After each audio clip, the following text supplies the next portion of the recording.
Football on Off the Ball. With William Hill, you can boost your winnings on the Sunday game with new Bet Builder Extra. Only with William Hill. Download the app today. 18 plus gamblingcare.ie. This is News Talk.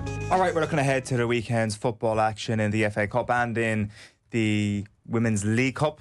It is Arsenal against the London City Lionesses, and that I get mixed up because they were playing. It is the FA Cup. Sorry, they lost in the League Cup to Manchester City.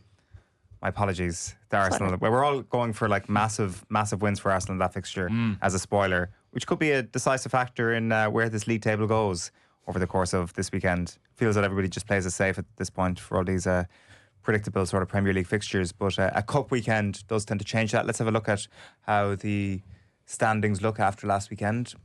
So a little bit of movement, I believe.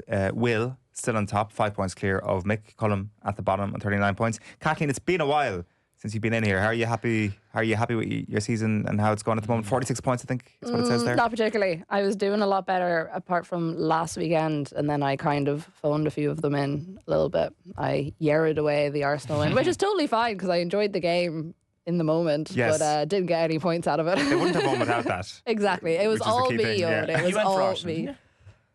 No, I went for a draw. Did you? Right, okay.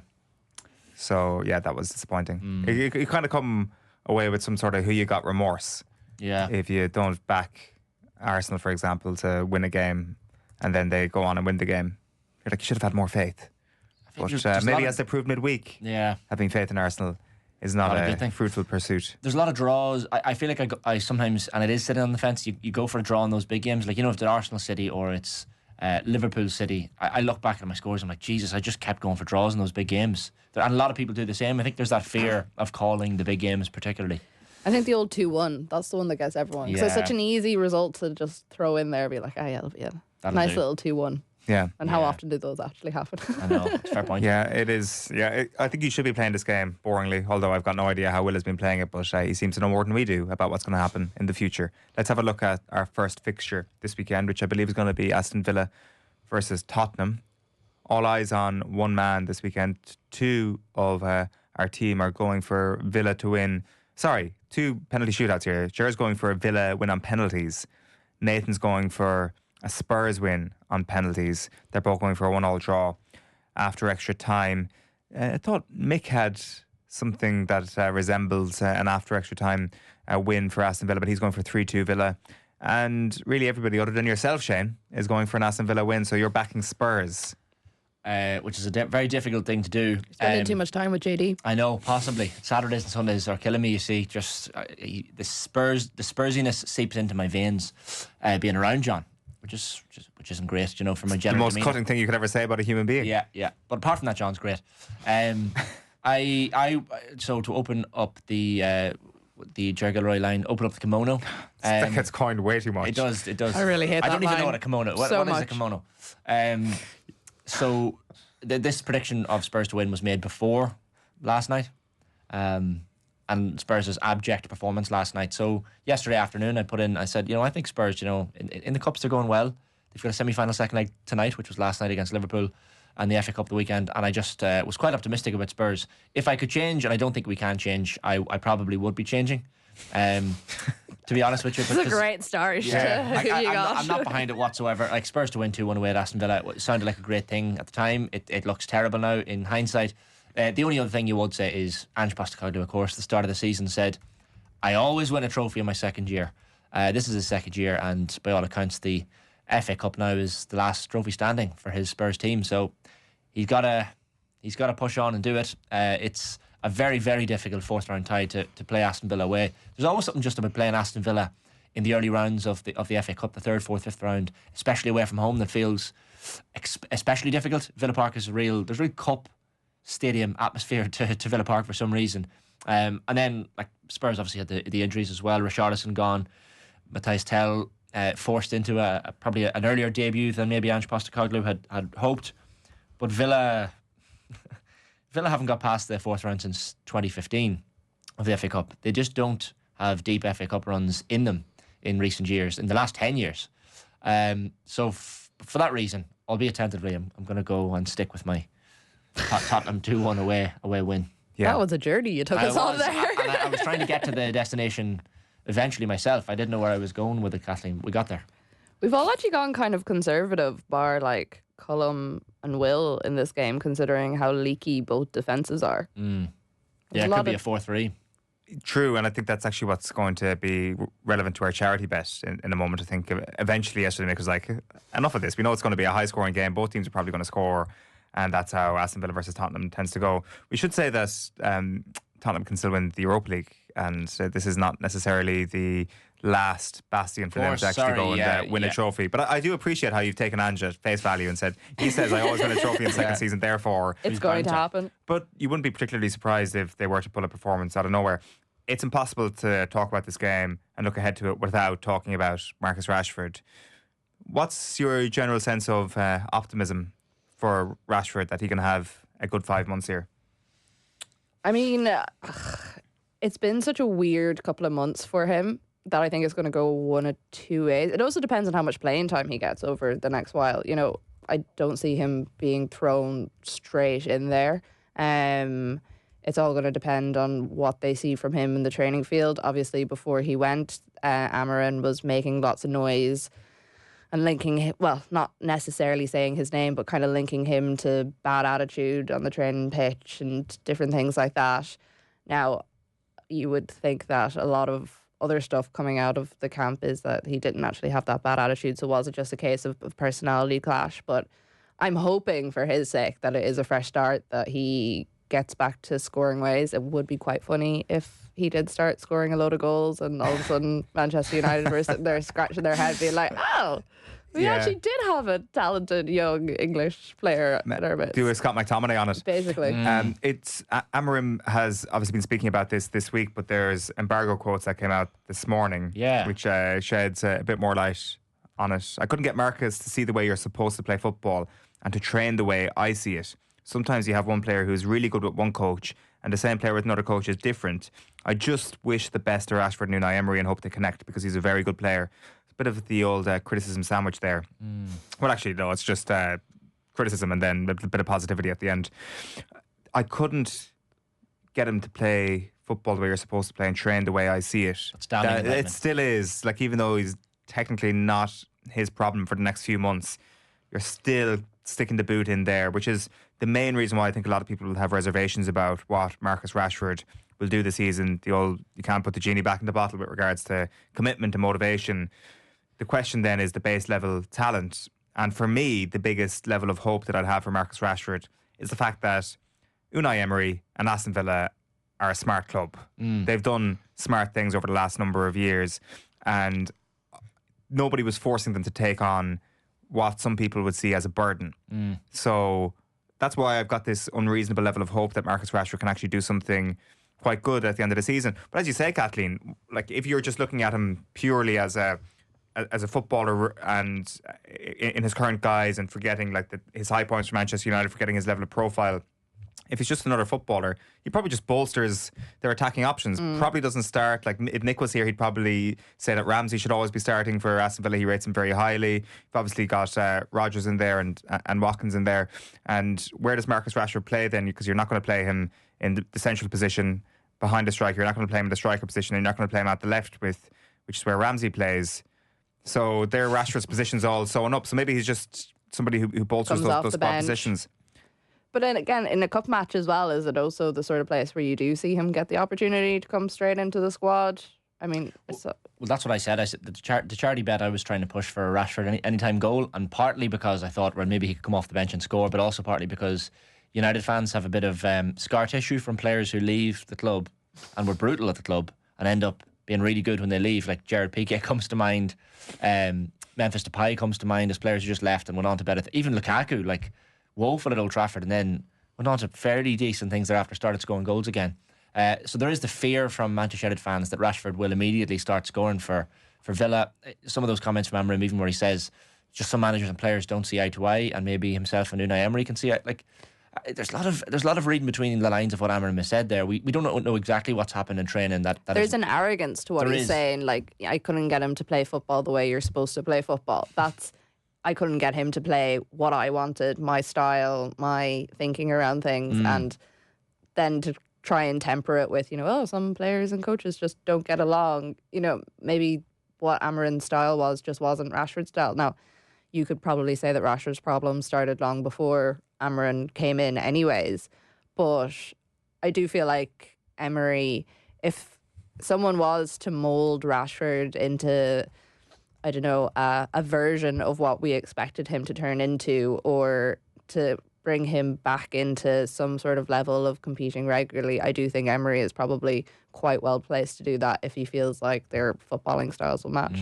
It's a very good point, and also the constant theme around Amarim is how can you expect a manager to come in and stamp his style on a squad that has never played this style before? And you could make a very strong case doesn't have the players to work in Amarim's style of football. And if you do rewind the clock, probably to multiple points over the last 2 or 3 years, I'm sure there's been links with Unai Emery to Manchester United. That maybe if Unai Emery and Marcus Rashford strike up a brilliant partnership manager-player over the next few months, will United fans be thinking to themselves, geez, in 2022, when the opportunity was potentially there for this marriage to happen, that could have been the thing that took this Manchester United squad onto the next level. That would be an overreaction to one player and his response to a manager. But possibly just ifs and buts, and his time at Old Trafford was just coming to a natural conclusion anyway. But I can't really see Rashford playing for United again. Like, even if this loan goes really well, you'd imagine then Villa will be keen to sign him up permanently. His wages are astronomical. You see players like Jadon Sancho, for example. He was never going to come back to Old Trafford under Erik ten Hag. That relationship had become untenable. It feels like with a lot of the comments here from Amarim, that relationship between him and Rashford has become untenable as well. Unless Rashford has a real change of attitude, a shift in his demeanour in training, and also the fact that, you get away with flying to Belfast, the night or two before a game and having a night out back in the 60s, 70s, before smartphones came in. Marcus Rashford's not stupid. He knew that, he was going to be seen doing this. So there's little moments like that, Amarim just wants to root out those kinds of players from the club. Anthony's obviously gone now as well to Real Betis, and that's another one of those curses. Anthony got player of the match in his first game for Real Betis on this loan, so it's just a classic example of what happens. But I think it's a good move for Marcus. I think it's a good move for Villa potentially, and it's an excellent move for Manchester United because it's all that wage money, most of it off the books, and a player that didn't want to be there essentially gone. Yeah, right. So that is Aston Villa, and we'll be keeping an eye on them over the course of this weekend. They're up against Tottenham Hotspur in the FA Cup. Let's bring in Lee Phelps from William Hill to have a look at the weekend's fixtures. Lee, how are you getting on? Yeah, I'm really good, thank you. Really enjoyed that conversation. Covered off. I mean, I just think Ange must be absolutely delighted with this Rashford storyline because it takes the heat off him for a little while. Everyone talking about it. Yeah, fascinating game, especially after last night. I was kind of watching the game last night, waiting to kind of write the previews and film some videos. And, at one point you thought, okay, Tottenham doing okay here. And then by the end of it, you just think, wow. And Ange Postecoglou went odds on to be the next Premier League manager to lose his job after that. As you guys said, if you listen to the experts, you think that Ange has got kind of his job's hanging by 3 cup threads. One went last night, another one could go on Sunday, then you've just got the Europa League. Whether he keeps his job or not, if he loses in all these, but fascinating game. It's a great weekend, actually. I mean, obviously FA Cup's always great. I was looking at an ACCA on Saturday. It's another one of William Hill's freemium weekend. So every Friday, Saturday, Sunday through February, if you log on and opt in, you get either free bets or free spins. So for Saturday, there's ACCAs available. And that FA Cup list, there's some really interesting games in there. I mean, Leeds are a short price to win at home. Man City short price to win at Leyton Orient, which I know I'm not 100% confident in that. There's a few other decent matches, and there's one kind of slight outsider that I quite like. Whether you'd call it an outsider, I'm not sure. It's Burnley at Southampton. Now, there are 2 places between them in the league ladder, if you like, but a lot more in terms of confidence between the two. Burnley have conceded 1 goal in the last 10 games. Insane. Unbelievably. It's crazy. Like, loads of nil-nils in there. So they do have to score at Southampton. But they're 7-2 to win at Southampton, which I just don't... I don't think that's the right price. So whether you stick that in an ACCA or back it as a bit of an outsider for an FA Cup bet, I like them. Yeah, did you see James Trafford for Burnley and his interactions with JJ Watt saying, and JJ Watt was like, I'll get back into my NFL uniform if you continue to keep clean sheets for the rest of the season. And the guy's gone on like an unbelievable run of keeping clean sheets for Burnley. So definitely one to watch. We were considering, Lee, I know we've been pretty close with some of our charity bets over the last couple of weeks. We were thinking over 3.5 goals in the Aston Villa Tottenham game. Yeah, it makes sense, doesn't it? It's 23-20, so it's just a touch of odds against. I'm thinking the same. I mean, weirdly, if you look at the head-to-heads, Tottenham have scored 4 against Villa in the last 2 games against them, which seems unlike Spurs at the moment, who are conceding 4. But I think what you guys said, they're handy going forward, both of them, aren't they? But they're leaky at the back, which is a perfect combination for an over 3.5 goals bet. I don't mind it at all. I've done a bet builder, and I haven't put over 3.5 in, but you could easily add that in. I went over 2.5 just on the same idea that I think there will be goals in the game. I went with Ollie Watkins to score. Obviously, he's having a good season anyway, and look at the forwards that they've brought in during the window. He'll be motivated to keep on his mettle, won't he? I know they've lost their main impact sub, John Duran, but there's plenty on the bench, and whether Rashford starts or not, or comes off the bench, if Watkins does get subbed, and you've got plenty of firepower coming on. So that's 2 of them. I like Heung-min Son to have at least 1 shot on target. I saw him live against Rangers, and I thought he was pretty abject, to be honest with you. And I've been kind of following ever since, and he's only just started to get back into form. But I think for him to have at least 1 shot on target is a decent enough bet. And Lucas Bergvall to be carded. The young Swede is pretty hot-headed. He's had at least 1 foul in each of his last 7 games, and he's been carded a few times this season, already 5 times already this season. Spurs fans love him because he gets stuck in and he's wears his heart on his sleeve, if you like, but that comes with yellows as well. So I like all 4 of those together. It comes to around 16-1 before your boosts on top of that. Incidentally, on the Rashford thing, he's 9-5 to score at any time. He's 6-1 to score first. He's 11-1 to score 2 or more, and he's 50-1 to score a debut hat-trick.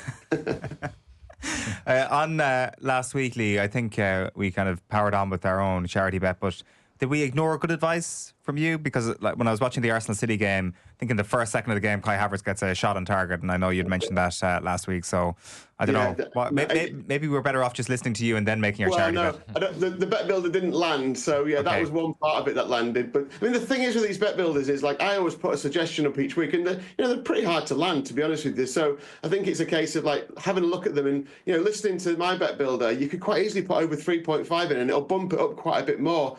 Cards are always the way in with these bet builders. If you can pick out a couple of cards, it really increases the price on the bet builder. And it's a good way of giving you that, that kind of enjoyment throughout the game in terms of, sometimes, like, I haven't even gone for a result in that, obviously, Spurs-Villa game. I think Villa probably should win, and they are the favourites to win, but it means you can just go for a lot of different angles. So, yeah, it gave us hope, but in the end, it didn't land, unfortunately. All right. Anything else that's catching your eye this weekend, Lee? No, well, we've got the Super Bowl, of course, coming up on Sunday, so that's huge for us. It's one of the biggest sporting events, obviously globally, but for us, it's like right up there with some of the kind of biggest boxing events and all that. So we've got bet builders, we've got some great props available. The props are a big thing. Obviously, the Super Bowl, we're kind of betting on the halftime show and all the rest of it. And there's some really good puns on there. The traders, I think it's their favourite time of the year because they get to make puns out of bets. So it's there's one, for instance, which is called Mahomes Under the Hammer, which anyone would like, so that sort of thing. So yeah, check out all the markets on that. You can do bet builders on the Super Bowl as well, but yeah, plenty to look out for. All right, Lee, great stuff. Thanks a million for being with us. Thanks, guys. Cheers. And Who You Got is in association with William Hill. Remember, you must be over 18 and visit gamblingcare.ie for more information. Let's move on to our next game as we continue our build up to the FA Cup weekend. I think it's the Brighton game next, yeah, indeed. So everybody's going for a Chelsea win here at the Amex, except for Mick, who is going for Chelsea after extra time. Sorry, this is where I'm getting mixed up. This is the game that Mick was going for after an extra time win. So a draw on the game on a 1-1 scoreline is what he reckons, but Chelsea are going to find the crucial goal in extra time.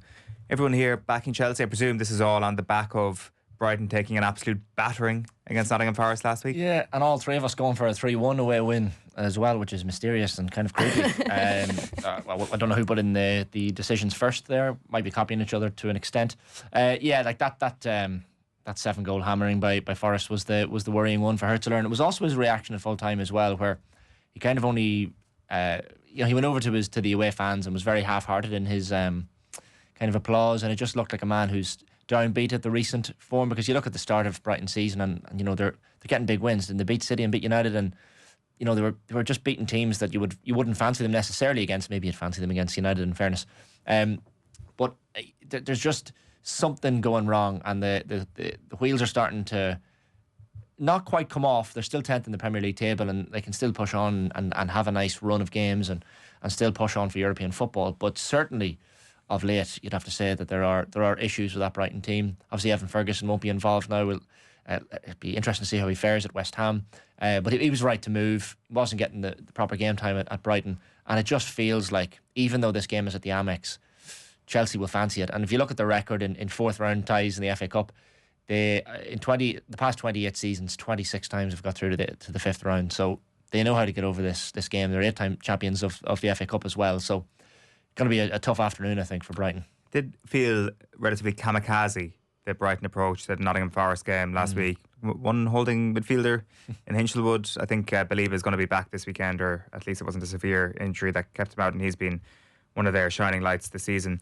In any normal scenario, Brighton playing Chelsea could be an audition for the Brighton manager to become the next Chelsea manager, but Fabian Hürzeler not doing it for the young people right now. He's had a tricky couple of months. Ever since the end of November, really, it's felt like Brighton have fallen off a small bit. What about Chelsea, Kathleen, in terms of like where they're going at the moment? Because it feels like we've just put their title challenge on ice after we've realised that the evidence is that they probably aren't ready to challenge on that level. Yeah, I think Chelsea's season has been kind of interesting in that obviously they're in the position that they are at the moment. It's been relatively good compared to previous seasons. We all laughed at them in recent years with the players that they brought in and the amount of players and what was going on behind the scenes, and it all seemed like a bit of a mess, but they've kind of quietly started to come together this season a bit more. I think for this game in particular, it's going to be interesting to see what team goes out, because there was a few changes for the West Ham game during the week, and we saw some of the younger players coming into the side, and they were all very composed, you would say, and there was a lot of praise for them from Chelsea fans, and there's been kind of a bit of rumblings around this game at the weekend that will those players be more dominant and featuring to kind of give the main starting lineup a bit of a break to continue that run in the Premier League, make sure that they secure that Champions League spot for next season. So I think that could maybe be potentially some way that if they do go with that Brighton might see a little bit of a bright light there and say, well, maybe there are some areas that we can target on the pitch. But I think this Chelsea team is just purring at the moment, although you say that and they could also very easily go and get a very random result that doesn't actually go in line with what they have done over the last while. So it's going to be an interesting one, but I do think the lineup is going to be the thing that kind of affects the game the most. Yeah, Chelsea's fixtures after that, they have to play Brighton again next Friday night, and then they have to go to Aston Villa, so they've got two tricky fixtures in the Premier League coming up right after that, so we'll see. They're always awkward ones, aren't they, when you play a team in the Cup and then you play them straight away again in the league. Like, it's hard to know. It's it's not about playing your hand, because these teams and coaching staff know the other teams very, very well, and they have their stats and numbers to back it all up, but still the familiarity between players playing twice in the space of a week or a number of days, it's tough. And the other thing is, it's very tough to win both games. It's tough to beat the same team twice in a row within a matter of days. So although I'm going for Chelsea to win this one, the league game, all of a sudden, Hürzeler could find something in that game. So I can't see the same team winning both of these games, if that makes sense. Yeah, for sure. I know it's not a Premier League weekend. Chelsea 4 points behind Forest in the Premier League, so trying to keep the pace up on them is going to be key, because you have right behind them Manchester City on 41 points and Newcastle on 41 points. So that battle for 4th/5th and the final Champions League spot could go down to the wire really this season. So Chelsea may well have their eyes on other prizes. Brighton, they're not going to be in a relegation battle come the end of the season. They're in 10th. They're literally mid-table at the moment. So maybe that's why you could reach for some hope for Brighton this weekend. Right, Everton versus Bournemouth is the last of the FA Cup games in the men's side of things that we want to chat about. Bournemouth is being predicted by myself and Cullum, and by Phil and yourself, Shane. You're backing Moisey, Kathleen. I'm backing Moisey. Yeah, I mean, it's always a difficult one, fully putting your trust in Everton, but they've had a very decent run of form the last while. I had a very funny conversation with my dad, who is an Everton supporter, and I was like, when was the last time Everton beat anyone by 4 goals. What was the answer to that question, I wonder? I can tell you because he told me. So it was the 2nd of September 1908 against Woolwich Arsenal. What? Of course. The last time they won a game. I put my hands up. I don't know how deeply my father researched this, but the fact that was the only one he could find, a 4-goal win, and I found it very funny. It might be due to the fact that his daughter is an Arsenal fan, and that could have, potentially helped. Let me find the most important 4-0 win. But League Division 1, 4-0. No, like you have to say that Moyes has come in. He's definitely got that new manager bounce for Everton. They have discovered that they can actually score goals, which for a long time was just not the case at all. I think this was one of the games where I was like, to be honest, it could very easily go either way. It's on the day. Tough game to call, isn't it? Like I feel it's not going to be one that's won by any sort of extreme skill or overpowering from the other side. I think it's going to be who takes their chances the best when they come around, and that's going to be a deciding factor. The deciding factor. I went for 3-2, an away win for Bournemouth, namely because the game. It's a lot of goals for Everton and Bournemouth. I know it is, but there was the game back in August where it was 3-2 to Bournemouth, and all of Bournemouth's goals came after the 87th minute. Just a crazy game. This fixture has PTSD for Everton fans. That's the thing. Like that they was thought they had horrendous. that game won. Was it 2-0 in the 87th minute? Seamus Coleman, I remember, should have put them 3-0 up. He had this amazing opportunity, blazed over the crossbar, and they should have been 3-0 up earlier in that game, and they just completely capitulated. Yeah. They never really recovered from that under Dyche. No, that's going to be in the back of heads surely for this fixture. Moyes obviously lost his first game in charge. He's won 3 since on the spin. I just feel like maybe that winning run has come to an end. Bournemouth are such a solid, compact team. Areola has done brilliant things. The only thing you would say about Areola, they're going so well in a league sense generally that maybe they take their eye off the FA Cup a little bit. They'll know that obviously if Everton score an early goal at Goodison Park, tails up, and it'll be tough for his Bournemouth team to win, and he won't be that upset if they get knocked out of the FA Cup maybe, and can focus solely on getting European football in the Premier League. But I just think Bournemouth have maybe a little bit too much, and have gone for 5-goal thriller and a bit of carnage in this game. I'm probably thinking back to that game in August, and I've cursed it now, and it'll be 0-0 and someone will squeeze over the line on penalties. But I just somehow think Bournemouth. But you look at that, you rarely see a prediction on who you got week to week where it's so split. I think is there 9 of us involved, and it's maybe 5-4. Yeah. So like it's a very it's a split as you're going to get on this segment. So clearly we don't know which way to go with it. No, there's a lot of stock being put on what Moyes has done recently with Everton. So it's 8 goals in their last 3 Premier League games. That's as many as their previous 14 Premier League games combined. When you look at the analysis that's been done of it, it's just very simple. David Moyes has been getting more attackers into the box and attacking with just a bit more volume. But that also kind of goes for Bournemouth a little bit. There's sometimes been a bit of chaos around their attack. And I wonder if actually when we go for the over X amount of goals this weekend, could Everton versus Bournemouth actually be the one that throws this up? Because at the end of the day, well, actually, what I was going to say there is at the end of the day, this is not a game that's going to define their season. But I wonder if that's actually only true for Everton. Is this not the perfect type of fixture that Bournemouth should be targeting and be like, listen, we may not get top 5 in the Premier League this season. We're having an amazing year. We should absolutely be targeting trying to get all the way to Wembley here. And they are a better team than Everton.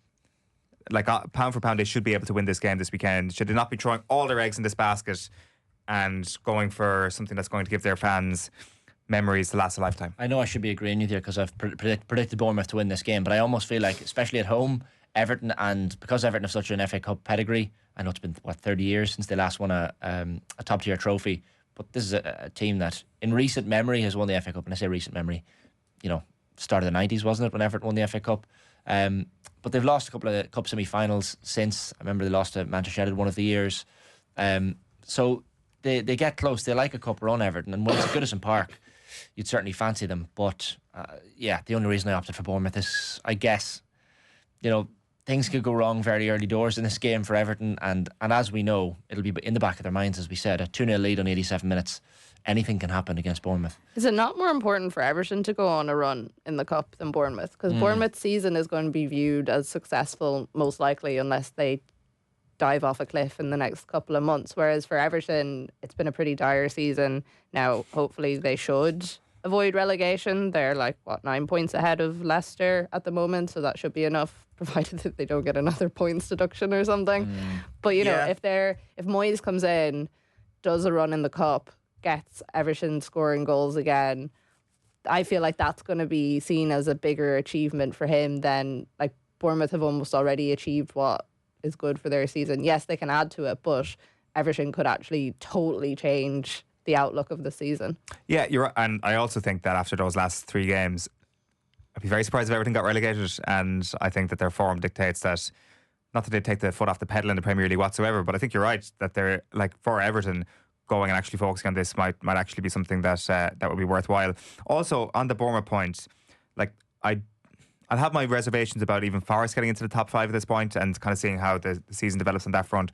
But I think maybe we need to remind ourselves that getting into Europe for Forest and for Bournemouth, not the Champions League, will be a massive step forward. So it's not like they can take the foot off the gas with regards to their domestic competition, with regards to their league competition, I should say, because they need to be constantly battling for 6th and 7th, whatever the Europa League spots or Conference League spots might actually be. So that is a fair point. That is a fair point, and maybe it flips it on its head entirely. Or you could just have 2 teams very motivated for this. And look, whoever wins this game, all of a sudden is into the last 16 of the FA Cup. You could get a reasonable draw in the 5th round. There are still games there where you could get a decent draw at home, especially. And then all of a sudden you find yourself in an FA Cup quarter final, and the rest, anything can happen from that point on. So this, I think teams maybe in the Premier League especially take the FA Cup with a bit of a pinch of salt in the 3rd and 4th round. But as soon as you get beyond this round into the 5th round, then anything can happen. You kind of see what way you're said. It's like we were having that chat around the Carabao Cup this week. Like Arsenal, for example, would have been way better putting out the kids in their first match, losing that game, rather than getting beaten in this sort of thin air situation in St James's Park where you're full 11. The sort of shame of losing that semi-final and like being referred to as like flaky all week long and off the ball breakfast. Not pointing fingers at any show here. Well, I was only on this morning, of course. So of course, not all week long. This is like the former breakfast crew sort of like therapy session. But like you're better off. But you're basically that's your point. You know, you can be a bit more lackadaisical about these fixtures early in the competition, and then you find you almost find yourself in the quarterfinals, and it's like, okay, trophy is a possibility here. Let's start to take this thing seriously. And the question is, which of the big teams is going to be alive in the quarterfinals? That's when they'll, you know, that meme of the guy playing a video game where he like crouches forward. That's when all the big teams start crouching forward, is when they get to the quarterfinals. Well, it's Portsmouth 08 and it's Wigan. Was it Wigan 2010? Yeah. Like, no one can convince me that at the start of the season they sat down before the 3rd round and said, right lads, we're going to give this a real tilt. We're going to try and win the FA Cup. It just gathers momentum as the rounds go. You start to progress. Once you get, as I said, to the 5th round, the quarterfinals, then you start to believe. So yeah, I don't think either Everton or Bournemouth will be massively thinking about the FA Cup. But if you get to full time at Goodison Park tomorrow afternoon and you've won, then you'll start to believe, I think. They couldn't have slandered the Arsenal women's team on off the ball breakfast this week anyway. They had that win over Manchester City last Sunday as well. But then in the Cup, they go out, get beaten by Manchester City again. Shane, you were talking about the playing teams in the league and then in the Cup back-to-back. That's what happened to Arsenal this week. And we had a mixed outcome. I don't think there's going to be any mixed outcomes that we're predicting for this weekend against the London City Lionesses. The only question is to what magnitude. So Mick is going for the big one here, 6-0. Kathleen going 5-1. Shane, you're going 5-1. I was actually going to go 5-1 as well. But that would have been curious, wouldn't it? Nathan 5-1 as well. Yeah. So... yeah, anybody going for a really small result there? Oh, Will and Ger both going for 2-0 Arsenal. That's probably too mild an expectation, is it? You would hope so, anyways. I mean, it's been a really interesting time for London City Lionesses over the last 6 months to a year. You know, you had Michelle Kang, who's this massive investor in women's football, coming in, bringing these big names, putting a lot of money behind them, updating their training facilities, updating the pitch they play in. Like, she owns Lyon. That's the caliber of teams that you're talking about that she works with. But then over the last couple of weeks, there's just been a lot of weird departures from the club. We had our own Rusha Littlejohn and Grace Maloney both having their contracts terminated midway through mutually agreeing to go their separate ways midway through the season. But Rusha was chatting on her show this week, and it doesn't sound like there was anything too mutual about it. No. And she was quite frustrated as well about the way she was treated we all know Rusha and her Achilles is an ongoing issue that needs to be managed, but she kind of felt like the club weren't managing it very well, that they were basically telling her what she needed, and she felt like she knew what her body needed more so. So it's kind of been, and there's been a couple of other players that have left as well in weird circumstances. So I don't know what the attitude around the club is at the moment. London City are one of those teams that would be pushing to get up into the WSL, but I think after the result against City last night, Arsenal will want to go out, put in a big performance. Like, you look at the City game in the league at the weekend was a bit of a mess. There was just no defending. It was goals galore, 7 goals, 4-3 to Arsenal.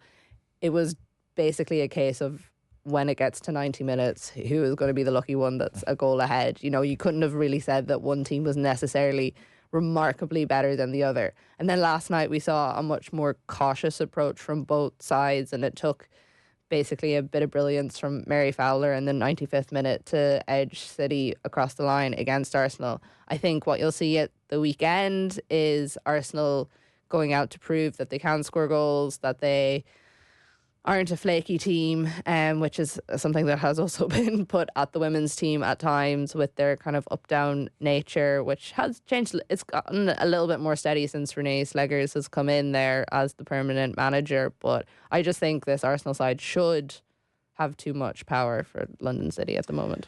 Yeah, and I think I threw in the consolation goal because you're always afraid of going for games to nil. It feels like it's, you know, they're bound to score a goal in the 90 minutes. And there's a bit of the Burnley argument from Lee earlier about London City Lionesses. You know, a team that is going really reasonably well in the Championship. 8 wins from 12 games, and yet they've become, for me and a lot of Irish fans, the villain ahead of this weekend. Like those quotes from Rusha Littlejohn particularly, fairly damning. Like she's saying that they lacked class, and where she's talking about they didn't let me, or they didn't like me maybe doing outside stuff, media or whatever it might be, podcasts, etc. And then you're seeing some of the messages coming in from our international teammates as well, publicly on social media saying, I hope you basically hope your next club, you deserve better, and I hope you're treated with respect wherever you go next, and that sort of thing. So there's clearly a lot of ill feeling between Rusha and London City Lionesses, and I don't know, it doesn't look good for the club. Obviously we'll hear the club's perspective as well, and they did release a statement when Rusha left and wished her well, as you kind of have to do, but they've become a little bit of a villain heading into this FA Cup weekend as well. Is that a bit of a shame? I know we're looking at it very much through Irish tinted spectacles, and maybe that'll wear off over time, but is it not important for a club like London City Lionesses to be kind of like a strong force in the game, given that they're highest ranked team in English football, not linked to like a Premier League team? Oh yeah, completely. And as I said, with Michelle Kang coming in there, you know, she's notorious for going into teams and clubs where there is a bad history. So she first started with the Spirit over in the NWSL whenever there was that big controversy going on about various different clubs, about managers and inappropriate conduct and all of that sort of stuff. And she was seen as the rescuer who came in and, you know, turned around the culture, brought more women into the background of running things, you know, was putting players to the forefront. Same thing happened whenever she bought Leon Michelalis, who was there. Just had some, it was a very different situation to what had happened in the States, in terms of there was no like allegations of abuse or anything, but just maybe had some interesting opinions about things at times and didn't get on with some of the players after a while. So she came in, she bought, and again was seen like a saviour. So it's been interesting that since she's come into London City, she hasn't necessarily been able to have the same impact, it seems, with the players. Now, there may be more deep-rooted problems there that need to be sorted over a while. You know, even their last coach left in very strange circumstances, and it was announced like an hour before the game that she was no longer going to be there. Right. And apparently there was like stuff out of the club that she had left because a game had been postponed because of a waterlogged pitch, and she was like, this is unacceptable, the conditions aren't right. But again, I'm like, you don't leave an hour before a game, or it's not announced an hour before a game just because it's a waterlogged pitch. You know, there has to be deeper rooted issues there. So it is a massive shame, because they could be a powerhouse that comes into the WSL, does something like Kang isn't afraid to throw money at these clubs, and she's seen a lot of success with that. So it's going to be one to watch, I think, over the next couple of months, because I think they're only a point off Birmingham at the top of the table. So there's a very high possibility that they do get promoted. With the game less played as well, Yeah, so there's a very high possibility that they do get promoted. So, on that situation as well, just when you're reading Rucha's comments, and like, so if a player, especially at a championship club, say for example, plays for their international team in the Republic of Ireland and then goes back to their club, would you expect as a bit of respect them to say, well done and get on your cap and playing well? But she comes back from an international camp. I think it was after the Wales game, and as you said, she has the Achilles issues, so the club are maybe nervous about that. But there's none of this. Congratulations on getting your cap and playing really well. It was you didn't manage. Why didn't you manage yourself? Why did you play? You're supposed to manage yourself. And she said, well, I manage myself at the Republic of Ireland. Like, playing for your country is such a massive honour, whether you're a man or woman, underage, senior, it doesn't matter. It was also a European playoff as well. Completely, yeah. But for the club not to understand the gravity of that match and to understand that you would go through any pain barrier to play for your country, that left a bit of a strange taste when I saw those comments from Rucha. Yeah, and like, Rucha is famously good at managing herself in that, she never trains the day before a game. I remember being over in Cardiff for the game and the Welsh journalists coming up to us after we saw like 15 minutes of training and being like, oh, Rucha's clearly not playing tomorrow because she didn't train and she just sat on the sidelines, in her trainers doing her little bits or whatever. And we were like, oh no, that's classic Rucha. She doesn't train the day before a game because she knows that's how she manages her injury. She has been relatively smart to get herself to this stage, 34, still playing, admittedly suffering sometimes, but I think, if she feels like that they were saying to her, you don't understand your body or you're not managing yourself right, then there is something there. Right, very interesting. So Arsenal versus London City Lionesses. The Lionesses sounds like a story worth a deeper dive on and one to follow, but none of us expect them to really lay a glove on Arsenal this weekend in the FA Cup. That pretty much rounds off who you got for this week. Kathleen, thank you very much. Enjoy the weekend's football. Shane, thank you. Enjoy Manchester United tonight. We'll be back in just a few minutes. Football on Off the Ball. With William Hill, you can boost your winnings on every game with new Bet Builder Extra. Only with William Hill. Download the app today. 18 plus gamblingcare.ie. This is News Talk.